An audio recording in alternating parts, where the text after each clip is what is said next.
Get a full set of plans. I'm not interested in a pre-app process. I want you to come to talk to me at Rebus stage 0. I don't want to see a plan, maybe a site plan, and I don't want to see a load of work, a load of studies. I want to talk to you at Rebus stage 0, which is the strategic brief. Planning committee is not a referendum.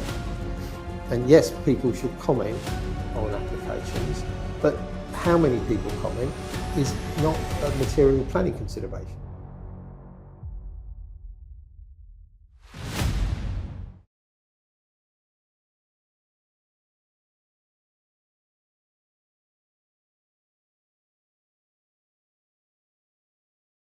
Hello and welcome to the Developers Club podcast. I'm your host, Ben Wilson. Today I'm joined by Mike Kiely, the chair of the board of the Planning Officer Society, and Mike has more than 40 years experience in the planning world, so certainly going to have a lot of knowledge that he brings to the table. So Mike, welcome. Hi, just to correct you, 40 years in local government and then after that 10 years in consultancy. So 50 years. 50 years. I'm 67. I know I don't look it. You don't look it. You're full Thank head you. of hair. So half a century of planning knowledge sat in front of us here. I started on the 2nd of September 1974. Wow. I was born the 9th of September 1985. There you go. So, yeah. But, I mean, amazing to have someone with that level of experience sat with us. So, thank you for coming. And, I mean, I'm excited about it. As I said to you before, I submit a lot of planning applications as a small developer. So, it's really good to speak to someone that's on the other side of the fence, because it's very easy for us as developers to sort of always complain, oh, our planning's not quick enough and whatever. But I'm sure there's always two sides to every story. Yeah. So, tell us a bit about how your career began in planning. What led you into local government? Well, it was a bit strange. It was my dad played golf with a guy, John Parker, and he was an architect planner at the GLC. And I was 16 at the time, and he said, you know, what's Mike going to do? And anyway, to cut a long story short, he sent me some job adverts from the GLC. I applied for 3 of them, a planning technician, a building technician, and a civil engineering technician. I had 2 interviews for all 3 jobs, because 2 were in one department. And they offered me the planning technician job. I'll be perfectly honest, I didn't really know what a planner was. But I started work as a trainee planning technician with the Greater London Council. They sent me off to the South Bank to do what was an ONC, Ordinary National Certificate, Higher National Certificate in Planning, Surveying and Cartography. So I can actually, I can use a theodolite and a level, whether I can remember it or not. I was trained to use them. And then I went on to do postgraduate degree in planning and became MRTPI. All that time working at the GLC. So that's how I started. Wow. Okay. And in terms of you're the chair of the board of the Planning Officer Society. How does that, what is the role of that? I'm not that aware of it, if I'm honest. So the Planning Officer Society is a charity. It's a network to help. Originally it was sort of chief planners in local government. Now you're a chief planner, you haven't got any peers. Your peers are heads of building control or heads of environmental health and whatever. So it can be quite lonely. So to network and speak to your peers in other authorities is really, really helpful. So it's raison d'etre, but we've expanded it, and we've got a sort of young planners network now, and various sort of subject networks, so development control management, as it's now called, policy, etc. So there's a whole series of subject networks, a whole series of regional networks, in order to provide that support. So effectively, if your email address has got .gov.uk on the end of it, you can join the Planning Officer Society and get that support. And it's only for specifically planning officers, as the name suggests? Planning officers, no, not just people working in planning. Okay. So if, English partnerships, for example, sure. Are members. Heritage officers? Heritage officers. Yeah. In theory, government could be a member. As I say, it's anyone working in planning in the public sector, sure. The sort of .gov.uk email address end tends to be a good way of defining that. Sounds like a good idea. It sounds like it's a service that's probably needed a long time ago. It is. I mean, it's a membership organisation. So generally, most of our members are from councils, and it's the organisation who joins. The fees are based on the size of the authority, but it's only a few £100, and that enables all of their planners to be members and to get the support in the various ways that it's offered. And how many members do you have at the moment? So we're over 85% of the councils in the coverage, England yeah. is are members. There's similar organisations in Wales and Scotland. And as you corrected me, you have been in local government for 40 years. Yeah. So what have been the sort of standout defining moments in your career in local government? I would say two things for me as a chief planner, and it's a mistake that I made, and it's a mistake I think that most professionals make. They don't realise they're no longer a professional; they're a manager. So when I became a team leader, I still thought that I'm the top professional in this team. I had a caseload. I was doing my site visits for planning committee on a Sunday. I had two little kids at the time. They were strapped in the back of the car, driving around Kent, and they loved it. But it has damaged them because they use words like incongruous, and only planners speak like subordinate. That. Yeah, subordinate, and yeah. But no, they used to, and that's madness. And I realised that I was now a manager, a team leader.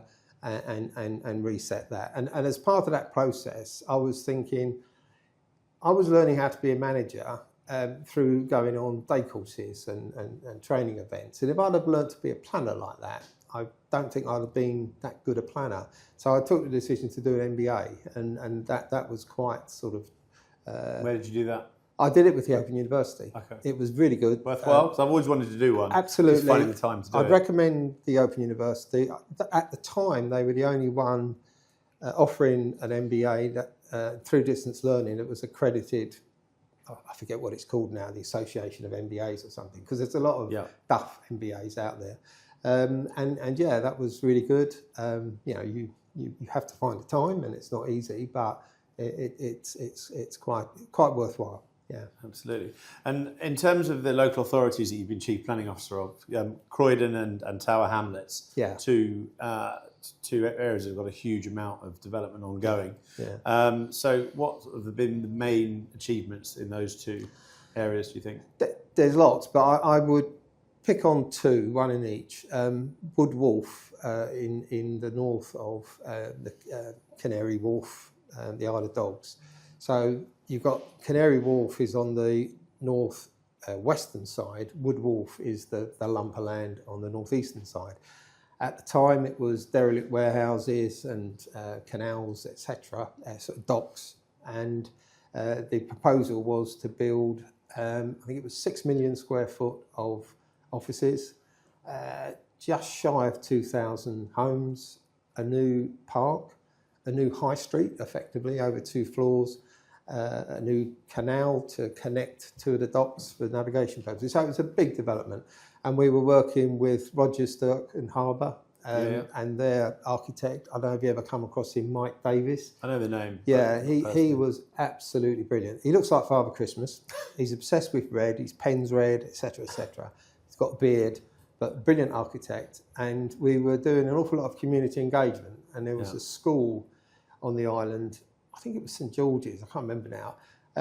They were challenging kids, shall we say, and he had them eating out of his hand. Really? Took them on a boat trip to see the site, got them to design the park, gave them all a present of a lovely sort of wooden box with pens, crayons, paints, and this, that, and the other. So yeah, really, really, really good architect and worked well with the community. The other one was the Whitgift Centre in Croydon. Of course, It was brilliant in its day. Yeah. It was, the third largest, busiest shopping centre in the country, but it was owned by the Whitgift Foundation, which is a weird organisation. Linked to Whitgift School? Yeah, the same. Because I used to play them at rugby. Same organisation. They've been around since the 12th century. Oh, wow. Religious organisation. Croydon Mafia, but in a religious sense. But great for running schools, useless at running a shopping centre. Really? No investment, it declined. Really? So we had the Westfield interested and Hammerson interested. 2 planning applications for 3 million square foot retail and all the other bits and pieces, car parking. They were at loggerheads, and so we needed to resolve that. We threatened CPO, we threatened a OJU process to get a development partner. What process, sorry? OJU. OJU. You'll have to elaborate. I forget what it stands for now. It's the European Union sort of publication. It's how you procured things in those days. You had to go through that process. Compulsory purchase order. Well, we were backing up that procurement. So we were procuring a development partner and backing it up with our CPO powers. So we were going to take the land off of one of them. And they, to cut a long story short, they got together, they made a partnership, and we went through, got planning permission, we got the CPO in place. So it was a very challenging but interesting. So the Wigan Centre was bought by a CPO to make the development happen. As far as I know, because the development hasn't happened because the retail market went through the floor. It was going to be Westfield, right? It was the Croydon partnership, which was Westfield and Hammerson, but Westfield were the main players, and I think they've now bought Hammerson out, so it's just Westfield or whatever they're called now. And as far as I know, there's a new planning application on its way or already made, which is more residential, less retail, because the demand's not there for retail. And is it still open, that shopping centre? Is it all closed down? As far as I know, it's still open, still but trading. I'm not 100% sure on that. A few years ago. And then you mentioned earlier that around 2015 you set up your own consultancy. So what sort of drove that? Why did you go from public sector into private? I think I'd done 40 years. Done your time? Yeah, I thought I'd done my time. I was probably looking for new challenges. I'd also found I enjoyed sort of fixing stuff or moving into a new job and whether you do the restructure or just change processes. And I really got a lot of pleasure out of that. And in my role in the Planning Office Society, I was getting exposed to an awful lot of best practice, awful lot of liaison with government. So, I had that sort of good knowledge of what good looks like and was really at the cutting edge of pushing that forward. And so I thought, right, well, for the last sort of decade or so in my career, I'd quite like to sort of mine that experience and those contacts and concentrate on that. So that's what I tend to do. I tend to say no to pure interim roles where you're just minding the ship because the chief planner's on maternity leave or there's a vacancy or whatever it is. And I prefer to sort of go in and implement a restructure, implement a PAS review. I've done quite a few of those. And I do quite a lot of work with members. What I find is that often you have to speak to them frankly, and that can be difficult. If there's a P45 relationship. Whereas I can go and tell them, well, actually, what do you think your job is on planning committee? And they'll tell me, I'll represent the electorate. I said, no, it's not. I said, it's to implement the development plan. You're not a politician, you're a decision maker, planning decision maker, and the law says you must make that decision in line with the plan. You haven't got a political role. Planning committee isn't a political process. It's a quasi-judicial process, and you need to remember that. And if you don't support the plan, you can't sit on a planning committee. It's like a judge who disagrees with a piece of legislation. He's got to say, sorry, I can't hear this case. I've been to committee before on a single-storey rear extension, ridiculously enough, but I won unanimously. But I did get a really good insight into there was definitely a lot of politics. This was in RBKC. There's definitely a lot of politics involved, and and the thing I found, I always remember the first really big scheme I dealt with went to committee, and it got through quite quickly, really. And then the next item was something like I think it was a single-storey rear extension. It took 4 times as long. Yeah. And I think part of it was they sort of don't really understand the big stuff. It's it can be a bit overwhelming and complicated. Whereas a single-storey rear extension, they can get their teeth into it. Well, mine was only brought about because I had doing a flat in South Kensington, and we had a row of Georgian houses perpendicular to our back garden, and they'd obviously all clubbed together to say let's all object, and because there was 4 or 5 objections, it went to committee. Yeah, and that was where, and I mean the extension actually was hankered down in the lower ground floor. None of them could actually see it from the house. No, it's one of those things, isn't it? Well, government's introducing a national scheme of delegation. They've carried out 2 consultations on that.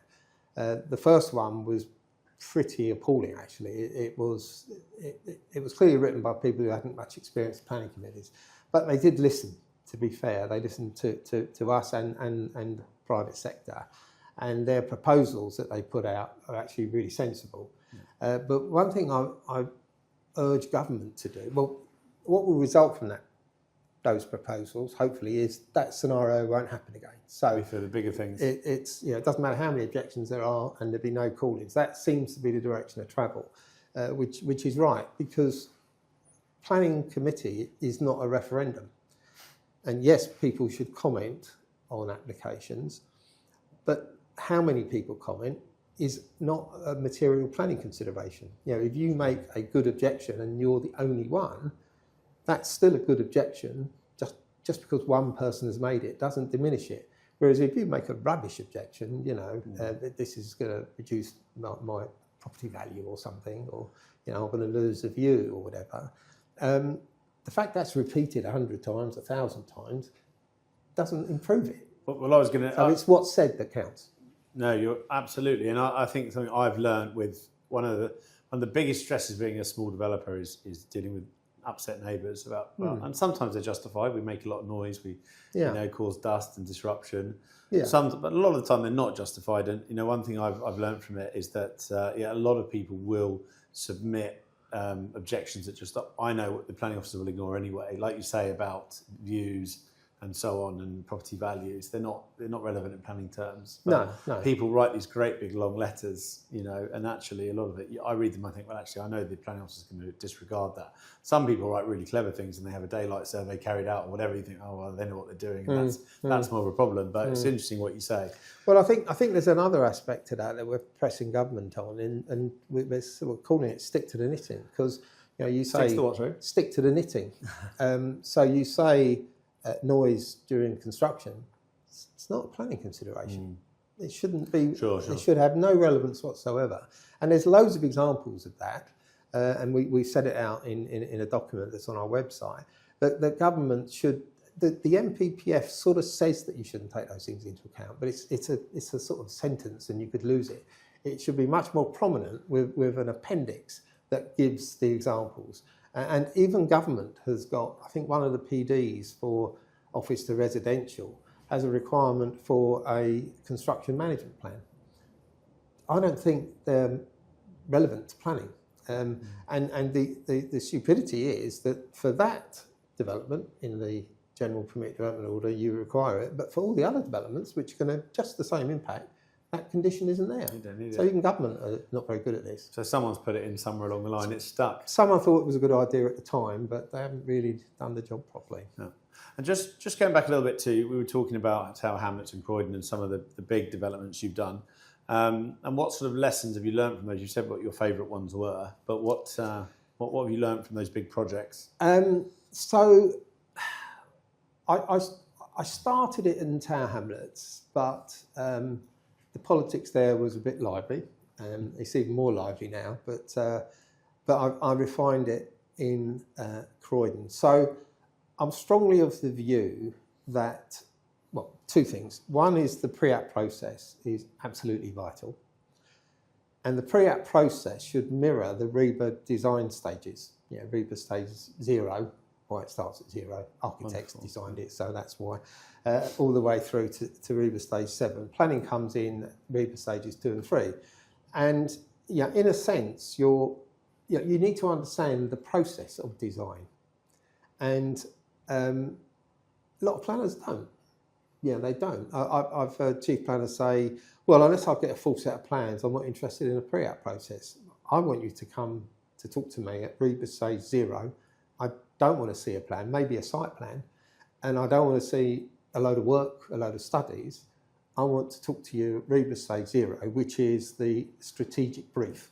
So you as a developer are getting your strategic brief together.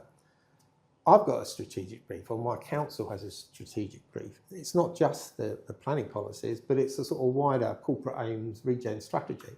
So we need to have that conversation to align the briefs. Sure. And I call it the Spice Girls conversation. Tell me what you want, what you really, really want. Yeah. And I'll tell you what I want and what I really, really want. And hopefully we can align those and then see where we differ, if we do, hopefully we don't, and concentrate our resources in order to get something that delivers your brief and delivers my brief. And that's really, really important. And you need to involve members in that.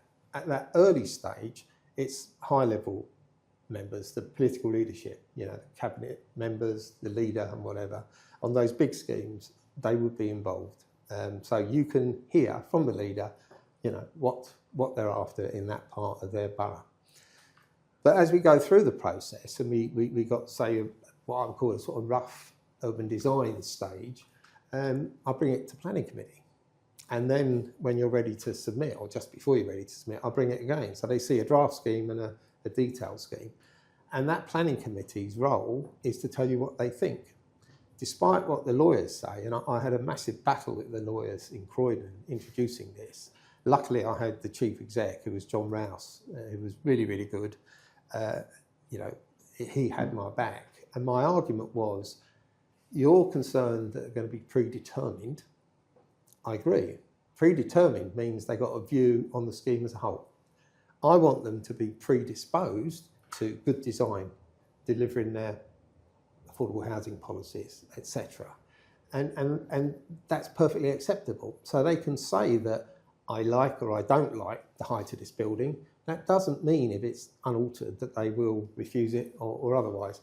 And eventually I got that through and it worked really, really well. And we had no JRs on that issue. The developers liked it, members loved it, and community seemed to get it. They seemed to get it. And members, you had to give them quite a bit of training, and there were sort of key sort of signal words that I used to use. Now, when you said that, Chairman, or Councillor, you didn't mean this, you meant that. Isn't that right? Oh, yes.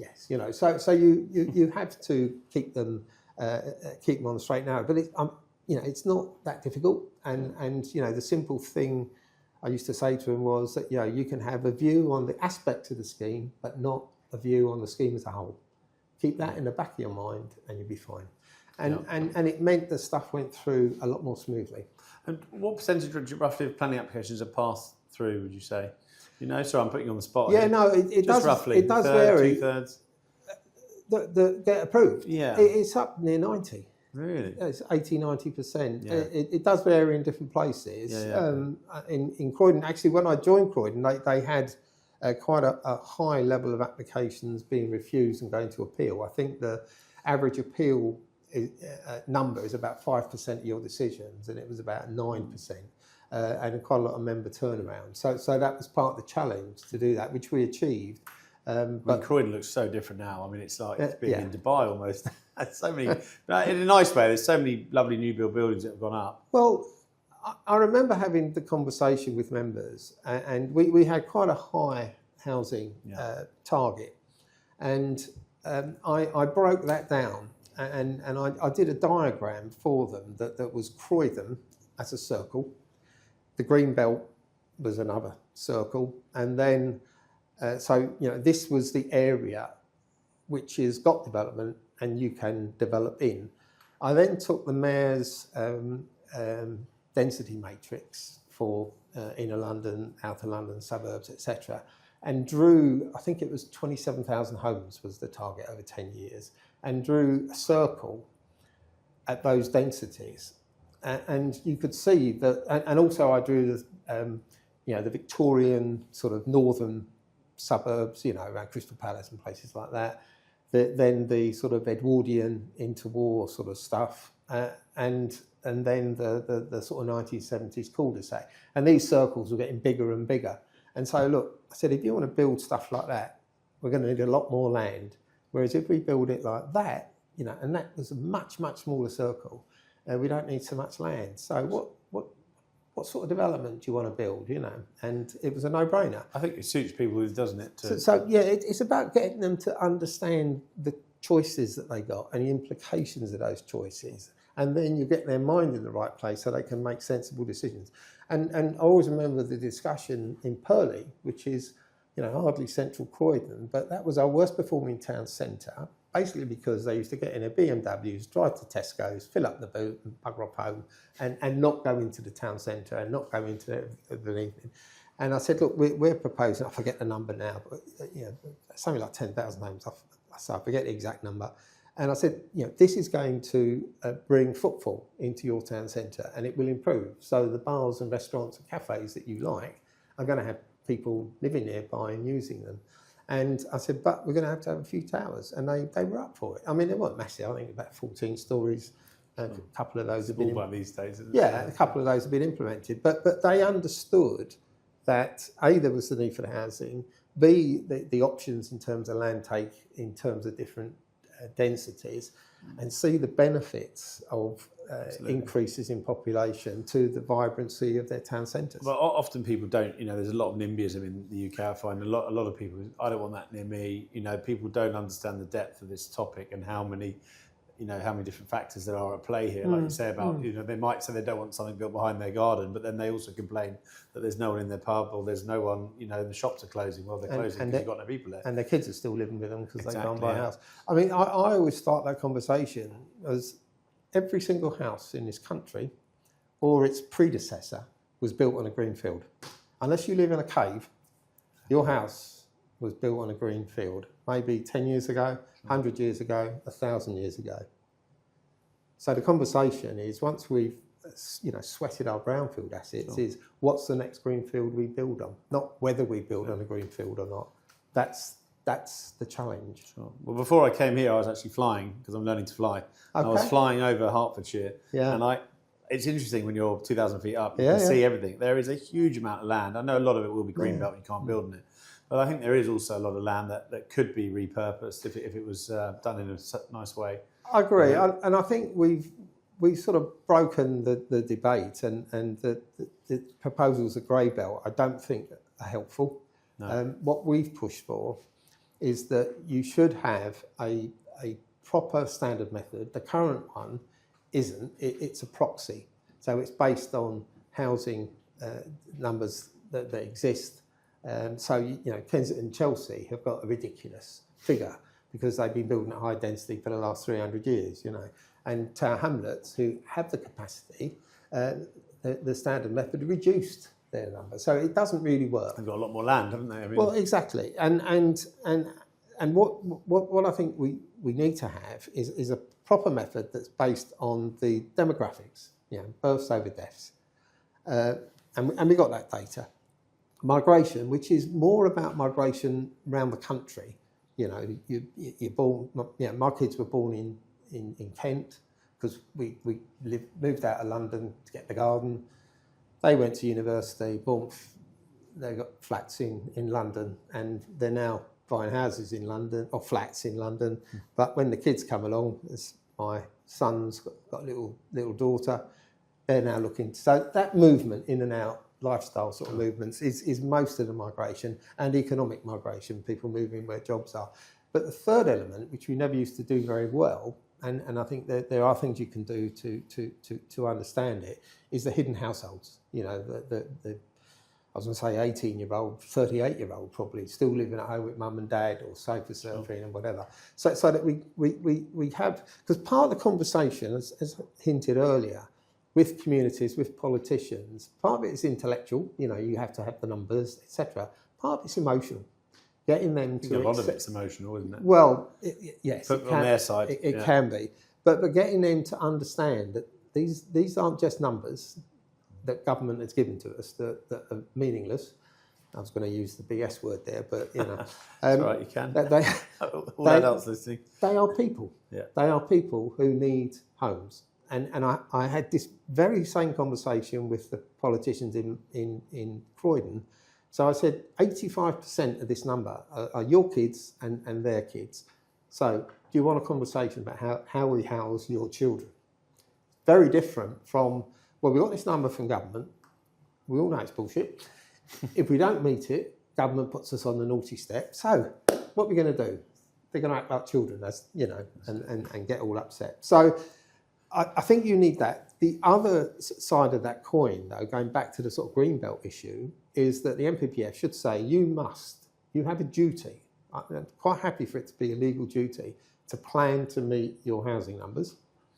You should do a brownfield first approach, but if you cannot meet those numbers through brownfield, then you must, and preferably put that in capital letters so no one misunderstands it, review your greenbelt in order to find the sites. Sure. Full stop. No ifs, no buts.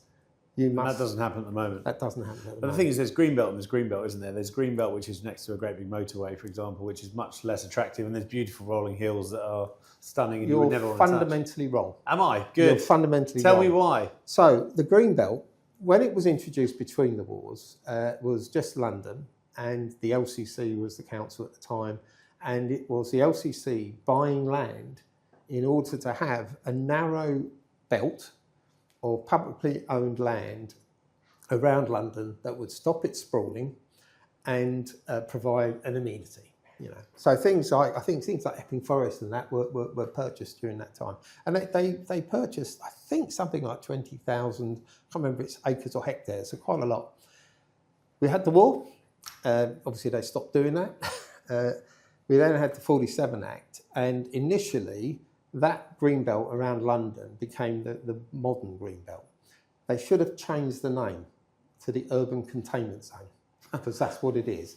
It is not an environmental policy. There you go. And I learned something today. And most people, the mistake they make is they treat it As like an environmental policy, and it's not. And the minister at the time who introduced it basically said, I can't remember the exact quote, but it doesn't matter if it's a crappy bit of land. Interesting. It's still stopping London from sprawling. So it's there almost as a resource, as an urban containment zone, a spatial policy to stop sprawl. And then when you need to review it, you review it. Then you look at the bits that are pretty or otherwise. But importantly, you look at the bits that are sustainable. So you would develop around your railway stations, tube stations, typically, sure, because that's a more sustainable form of development. People are able to live their lives with less reliant, or hopefully no reliance on the car. There you go. It's the good thing about being a developer and in construction. You're always learning every day. So same as a planner. I'm glad you set me straight, because next time I'll know. So thank you. It's a big subject, isn't it? There's lots to learn. Yeah. Before we were just talking about that, we were talking about your role in Croydon, and you were cited by the Farrell Review, and you've won awards: Planning Authority of the Year, Planning Policy Team of the Year. Yeah. What do you think? Other than obviously having the knowledge that you do have, what do you think drove that success? I had a great team, and in particular, my urban design team. I came from Tower Hamlets, and I had some really, really good people there, particularly on urban design. And I thought that couldn't get any better. And for me, urban design is a really important input, particularly in the pre-app process. And the team at Croydon was just phenomenal. There was a guy called Finn Williams, you may have heard of, Vincent Nakavara, Agnieszka Kamensky. I'm terrible on Polish names. They're all now. Well, Finn is. And Tim Naylor. They're all architects, landscape architects, urban designers. They're all, apart from Finn, chief planners now. Wow. So they're not proper planners, to use that expression, but they are good. Really, really good planners. And Finn Williams is the chief architect for Malmö in Sweden. So I had a great team. But I think more than that, I brought the stuff from Tower Hamlets in terms of pre-apps and working with committees, and that really flew in Croydon. I had a brilliant cabinet member, Jason Perry, who since became the mayor. He was really good, really committed. Quite challenging, but that's good. But the other thing is getting the team to work as one. So urban design, policy, development management to work as one. And I use sort of program management techniques in order to make sure that all those ducks were lined up and they all operated well. So yeah. Okay, and presumably you bring that organisation into your role at the Planning Officer Society as well. Yeah. So because you're president and now chair. Yeah. So how's that changed? So the president. I was president in 2013. So the president is sort of chosen. They're the sort of figurehead. CEO almost equivalent. No. So at the time, there wasn't really a CEO. We had a very small sort of staff, and we had this meeting that did everything, and it was too big. When I was president, I started this conversation that we actually do need a CEO, if you like, and a smaller board to run the organisation, and then we need a different thing for working on doing our thinking, if you like. What's our policy? What's our lobbying on things going to be? How are we going to respond to that consultation? So that's where the role of chair came, and I think they thought, well, it was your bright idea. You can be chair. So I was chosen as chair. So what do you think are the key challenges local authorities face today, and how does the POS support them?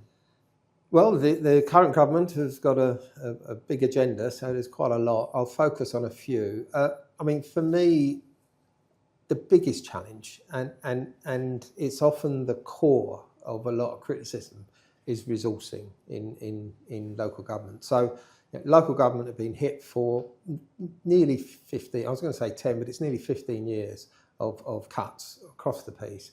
Planning has taken those disproportionately, because it's hard to cut adult children's services where planning is slightly easier. So, we've had to find other sources of income. And also, we've seen an exodus of planning to the private sector. I think the RTPI estimated about a third of plans have been lost. So we've got a problem, but it's people, money, but it's also the workload. So, people, that's going to take ages. That's a generational thing. I've seen the problem. I can trace the problem back to 1980. I won't go into it, but it's a long-running problem. And government are seeking to address that. That's going to take a generation or two to resolve. Money, they're looking at that. They're putting in place, I think, regulations to allow us to set our own fees. So, that's resolvable. You can't at the moment. I was going to ask you about this. No, we can't at the moment. So it's a national fee structure that's coming in. We can charge for additional services such as pre-apps, PPAs, as they're often referred to. But, it's not just about money, it's about people. But there's a third element, which is the workload. It goes back to what I said earlier, the stick to the knitting. Take the recent example that government, it's a small thing, Swift bricks. So these are not bricks to make houses go up more quickly. These are for the little birds. And Matthew Pennycook says, we're going to get planning to put condition on requiring it. Well, it sounds simple. Yeah, we can do that. What if it's not done? My enforcement team got to go down and da-di-da. So, there's work involved in that. Why isn't that just in, you can code that, which means you can put it in the building regs. Yeah, so the building regs say, you must do that. And absolutely. Building inspectors are there inspecting the sites. So that's just one example. There's a myriad of why hasn't that happened, do you think, though? I don't know. I mean, it seems so obvious to me. Yeah. So straightforward and simple to me. So, we consult with various people, so Natural England, and they will say that, there might be bats or whatever it might be in here, and if you disturb them, then that's an offence under the Wildlife and Countryside Act. Okay, yeah, fine. Then you sort it out. I've always wondered... Why do we put a condition on, which we then have to enforce, that you can't start works until you've done this, or you can't occupy until you've done this? It should be informative. Yeah. And then we've got no more involvement in it. And actually, we don't need to consult them, Natural England, to do that informative. That can be standing advice that we just do anyway. So there's loads of examples of that where we're doing other people's or statutory consultees, and this includes our highways departments, are getting us to do their job for them. So they tell us to put a condition on, on a big site, there must be wheel washing equipment. To deposit mud on a highway is an offence under, I think it's section 41. Sadly, I did look it up, of the Highways Act. Yeah. So again, their enforcement team can do it. Can deal with it. It's doubling up, isn't it? Well, it's dumping it on planning. And that would actually create a significant amount of resources. Free up, yeah. By sticking to the knitting, doing the pure planning stuff. And if any, you ask the question, is this covered by any other piece of legislation? Because that's what the NPPF says, but no one really implements it. Yes, nothing to do with us. You can correct me if I'm wrong. There are some cases now where you can speed up an application if you pay more. Is that right? Yeah, I think I've started to see that. Yeah, Barnet was the first one I came across. I'm sure we've done it before, and I thought that was a good idea because the thing is, as a commercial developer rather than an end user doing a single story extension on your house once every 10 years or whatever. Yeah. As a developer that's doing 5 or 10 a year or whatever you do, if someone was to say to me, you've got to pay £10,000 for your application, but you will get a response within 4 weeks, for argument's sake, I would pay it because my finance costs are so high. Yeah. So Barnet were doing that for the small stuff, and it worked really, really well. I did it in Croydon for the bigger stuff. So it would be a dedicated officer. So they would pay, well, depending on the size of the scheme, either all their costs. So they're working on the Westfield development, they were paying all their costs because it was full time, or a proportion. But that came with a guarantee of meeting certain sort of gateways of report to committee and what have you. And as you said, there are as long as it's a reasonable charge, and actually in law it has to be reasonable. Your power to charge is under the Local Government Act, and it says you can only cover your costs. So if you're making a profit, you're actually acting unlawfully. So the governance is already there, and developers are happy to pay that if we keep our carry side. Costs are so high. If we keep our side of the bargain as well. Sure. And there's no. I suppose if they get too large, there might be seen as a bit of a conflict of interest. I guess no, or not. There's no need for that because the documentation that goes with it makes it clear that you're paying for the officers to do their job, and they're doing their job for the council. They're not working for you. They're doing what they would do normally, but they're just dedicating more resources to it. And just moving on, so tell me a little about the champion for the Planning Red Tape Challenge. I had to double look at that then, it's quite a mouthful. So that was, I think, 2012, 2013, and I think I was chosen, probably because I was president at the time, to represent the public sector. And, who was it now? Memory's going.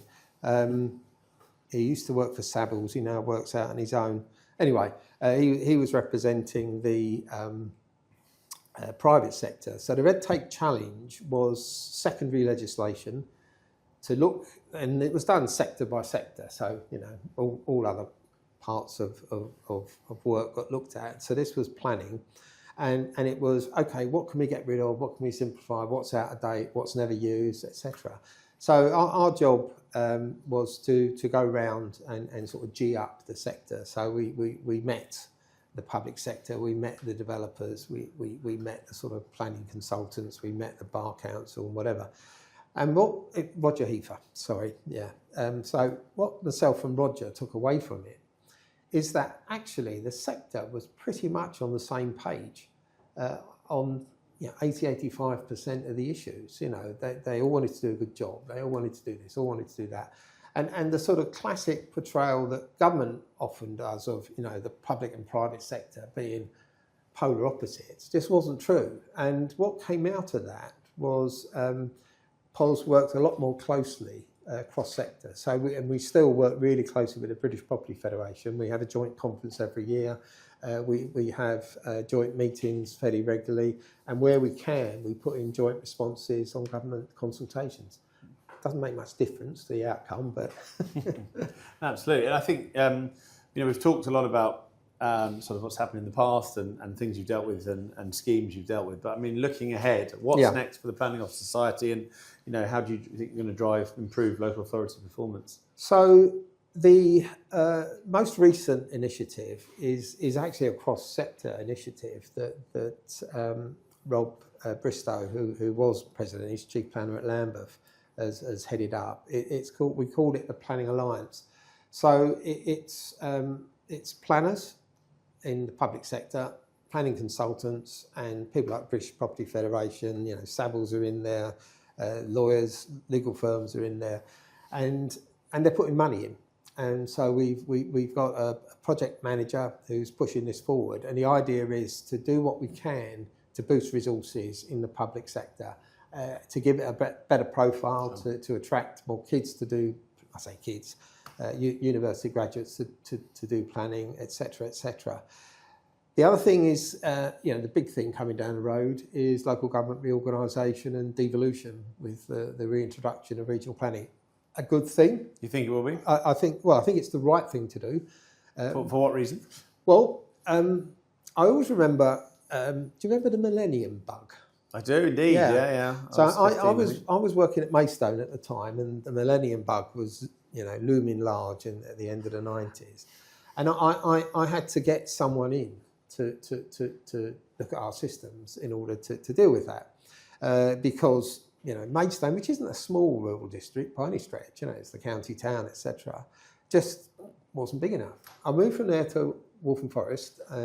I was head of DC initially in Waltham Forest, and that's not a massive London borough, but compared to Maidstone, it was 10 times bigger. And I had a team of, I think, 4 or 5 guys looking after IT stuff for me. And for me, it was that difference in scale. So those small rural districts aren't really viable for things like that.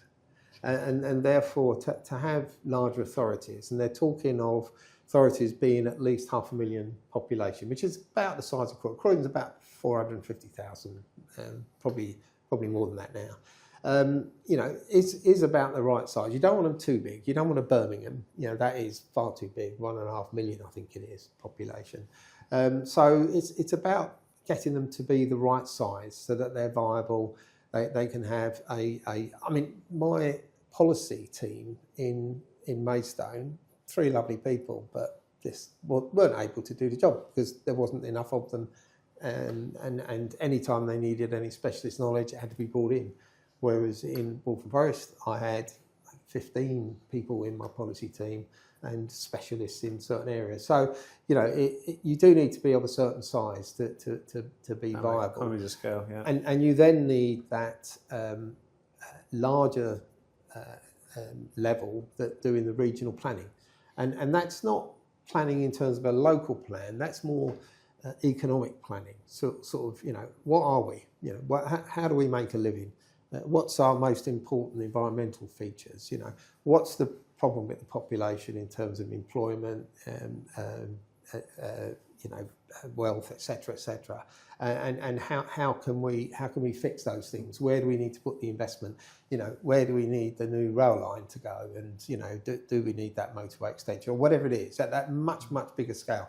Far bigger than a local council. So, those spatial development strategies that they're going to have to produce are investment plans more than land use plans. But they do the big thinking and the conversations with government to divert that funding in the right ways or work out how you are going to fund it if developers are contributing. But, the reality is the public has got, the public purse has to be opened as well. And tough times, isn't it, at the minute? Yeah, and then you've got to, but these things are, I remember I had a meeting with Matthew Pennycock about housing, and I said, this was before they were elected, and I said that, the problem is we're not building enough homes, and when we did build enough homes, half of them were council houses. And he said, we haven't got the money. I said, yes, you do. I said, you'll spend, not you personally, but you're spending about £30 billion a year on housing benefit. And that, by and large, goes into the pockets of private landlords. Yeah. Some of them are not very nice people. In fact, most of them are probably not very nice people. And you're also spending, it's now way over 2 billion on temporary accommodation. Again, going into private landlords, etc., etc. I said, if you invested that would, I think I worked it out, that would build 180,000, just pay for the building of 180,000 homes a year. Within, the trouble was it was more than a parliament, within a relatively short period of time, about 5 to 10 years, you wouldn't have to be paying housing benefit because you'd have enough council housing in order to house your population, no matter what their housing needs are. And you're not having to do temporary accommodation because you don't need temporary accommodation because you've got permanent accommodation. So the money is there. So it's bridging that gap where you transition. transition. It's a bit like saying, I can't afford to buy a house because I haven't got £200,000. We get a mortgage. Sure.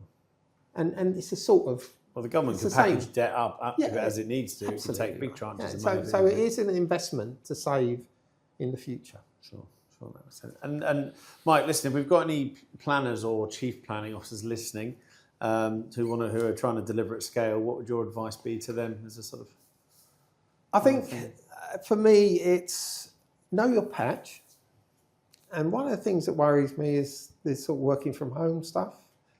I'm not a fan either. No. I can understand the need to work from home. You know, you've got a difficult report to write. You get it done in half the time at home than you do in the office with all the disturbance. But you need to get away from your desk and out to your patch and do your site visits and understand it. I mean, I remember anytime I start work as a chief planner or head of DM, I will always get the two team leaders to take me around their patches and show me the good and the bad, you know. But when I did Tower Hamlets, they did that. But I felt that the west of the borough, around Brick Lane and Shadwell and those areas, you can't do it with a car trip. And I spent a day walking around that area, getting to know it. Yeah, it's interesting, phenomenal history. I'd actually read quite a few books about the history of the East End of London to get to know it and get to know the story, you know. So that's important. I think as a chief planner, and a head of DM, you need that clear vision and a plan, and that's really quite important. That as the chief planner, you need to be the master of that, if you like. You need to lead it, and you need to get that buy-in from your team, from your development community, from your members, and from your residential community. Also, I think you should be proactive. You know, you should be leading from the front, pushing for stuff, and what have you, and those sort of pre-app processes I talked about are very much part of that. And I think the final thing I would say, you should demand quality, but are you allowed to use the F word on this? No, I'll do so. They can bleep it out. You need to develop your sod it that will do gene. Yeah. Because I think we do have a tendency, as do architects, to be perfectionists, and it's something I've had to learn because that's my sort of natural sort of instinct is to keep polishing. But there's comes a point where you've got to say no, that's good enough, sod it, that will do, and we need to move on. Yeah. But basically, you're saying be pragmatic. Be pragmatic, yeah. But it was Fred Williams in Croydon had the term, we're radically pragmatic, which I thought was a lovely term. And it did describe what we did, yeah. I think pragmatism is important, especially in planning. Yeah. And especially when there's so much emotion involved as well. So, Mike, one last sort of chat that we'll have. Let's do a quick fire round of a few questions. Just short answers, if I may, on these ones. Just so, biggest change you've seen in planning since the 1970s when you started? There's a lot I could have said, and I thought about this one a lot, but I think it's the IT and digital. I mean, when I started, I had a typing pool, write it by hand. You know, they were the most powerful people in the building. Now AI, of course, which AI may well help. Well, I think AI is interesting. One of the biggest failures of my career is getting my planners to write short, succinct reports, and the cause of that is cut and paste. So they're writing a report, they're using their old one, and let's say they've got to do something on retail and they've not done it before. Oh, Mary, you did a retail report, send it over to me, and they cut and paste. And these things just bloat and bloat and bloat. And I've read thousands of these, and it's Groundhog Day, reading the same thing over and over and over again. And they go into far too much detail. And my worry is AI is just another version of that. You know, AI is a tool, and we need to know how to use it. And we still need to author reports, not edit reports. And I think there's a difference.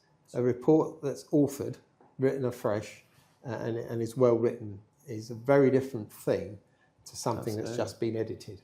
No, I agree. It makes sense, 100%. And in terms of the next question I had for you is, which one common misconception about planning officers? Quite simply, that people think they want to say no. That's a good answer. And what gives you hope and optimism about the future of planning in the UK? Well, definitely the quality, enthusiasm and skills that are coming out of the schools.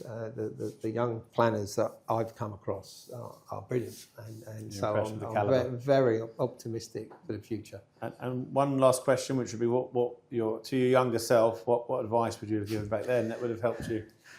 I've really struggled with this one. Yeah. And I would say, for example, should I have stayed at school and done my A-levels and done the traditional university route? Actually, no, the experiences I got working at the GLC, County Hall, planning and otherwise, were phenomenal. Yeah, it was a real centre of excellence and I worked with some amazing people and that certainly benefited me through my career. So, should I have not stayed there so long? I stayed there for 10 years, only left when abolition came on. But again, it was a great place to work. So I just think my advice would be make the most of the chances that come along,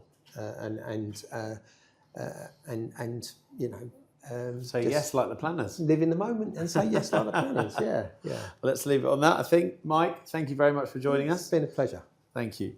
This is the Developer Squad podcast. I'm your host, Ben Wilson. Thank you for joining us.